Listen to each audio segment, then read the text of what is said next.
Either nobody's home or they don't want anyone to know. Well, we're not going anywhere till we take a look in the garage and see if the car's in there.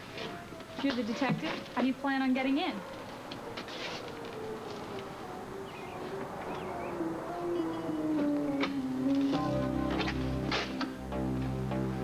Bingo. It's the right make and model. Right color, too. It's an 8 at the end of the number. Look at the light, Sam. Look at the light. Looks like it could match the pieces we picked up at the scene of the accident. This is it. We found our murder weapon right here. If you two aren't out of here by the time I count 10, I'm calling the cops. Who are you? I'll ask the questions. No, just leave quietly. Or shall I have the police escort you? We are the police, lady. Well, why didn't you say so? Are you scared a woman half to death? Are you Mrs. Blythe? No. A neighbor of hers, Ethel Gunderson. Now, what's this all about? Is she in some sort of trouble? Do you know Corey Blythe? Of course. He's Doris's son. The sweetest boy you'd ever want to meet. Mm-hmm. Is this his car? That's right. Why? Do you know where he is right now? The General Hospital. Why is he there? Had to have some sort of operation. His parents must be there, too. They are. Doris told me to keep an eye on the place while they're gone. Then you must have a key to the house.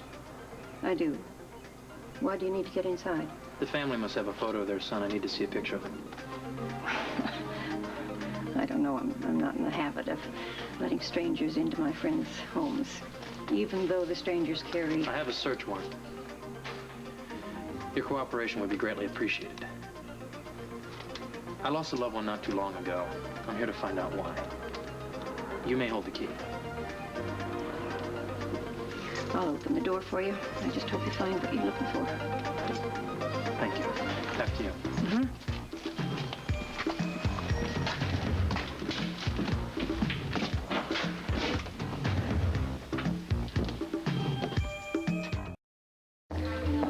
Amy, is Tony around? Yeah, but he's either in surgery or going into surgery. I'm not sure which because the OR is all backed up, but I do know he's unavailable. Oh, yeah, you said something about that last night. Patient's a boy? Mm-hmm. Corey Blythe. You know, it's really kind of strange. At first, they thought his problem was psychological. Turns out he has a serious neurological malformation, and the operation is going to be very tricky. No, Tony can handle it. Yeah, probably. I feel sorry for his parents. They've gone through the ringer, though. That's them sitting over there. Maybe there's something I can do to help pick up their spirits. No, you could try, but I think Tony's the only one that could do that. Yeah.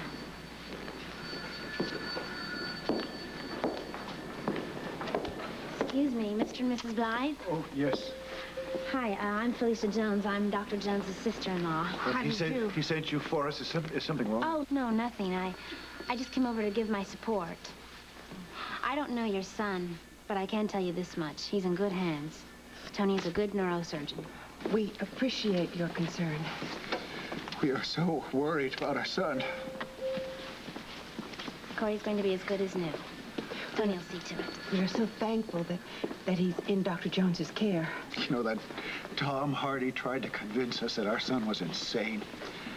I mean, that man is out of his mind. Now, I want you to take a good, hard look at these two photos. Now, are either of these two the hit-and-run driver that you saw? No Take your question. time. No question. He's the one.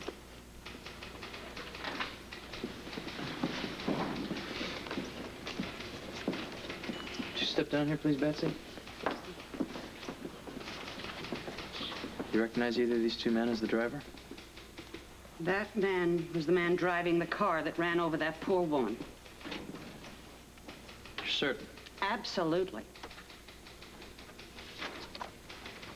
Corey Blythe. Kid in General Hospital? Want me to pick him up? This one's all mine, thanks. What about these two?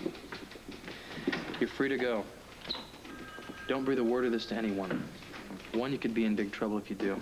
Two, it could blow the whole case. If anybody needs me, I'm visiting a sick friend at General Hospital.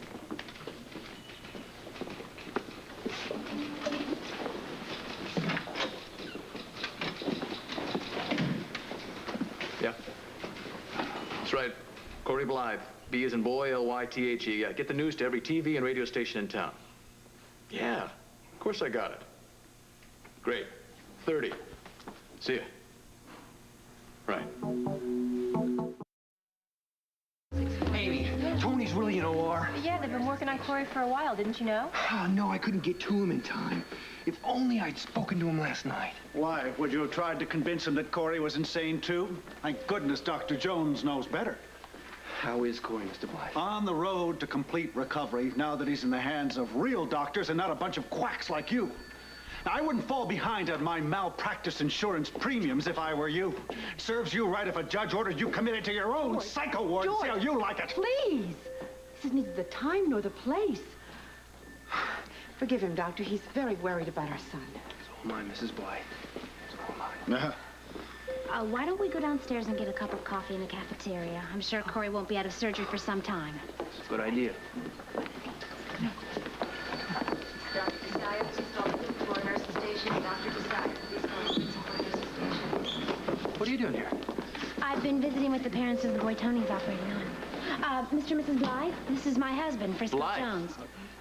That's right. Your son's Corey Blythe? Yes? Yes, why? When did the operation start? Just some time ago. Why? Will you excuse us, please? Thank you. Something wrong? Go ahead and get some coffee, and I'll be down in just a few minutes. Everything's fine. Go ahead. Okay. What's going on? Tony's operating on the kid who killed Tania. What? It was just confirmed Corey Blythe is a hit-and-run driver. Oh, dear God. I can't believe this is happening. I can't believe this. There was just something I could have done.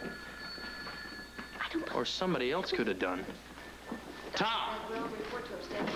Something Why wrong? were you so determined to talk to Tony last night? Well, I had some hospital business to discuss. You wanted to stop him from operating on Corey Blythe, didn't you? Look, I can't get into that. You know that Corey Blythe is the hit-and-run murderer. You wanted to stop Tony from operating on him, and you let him go do it, didn't you? Look, I tried to stop it. Look, I'm as upset about this as you. Yeah, well, not half as upset as my brother's gonna be. Oh, God. At least he's gonna find out after he gets out of the operating room, let's hope. Can you imagine holding a knife over someone, the power of life and death, knowing that he killed your wife?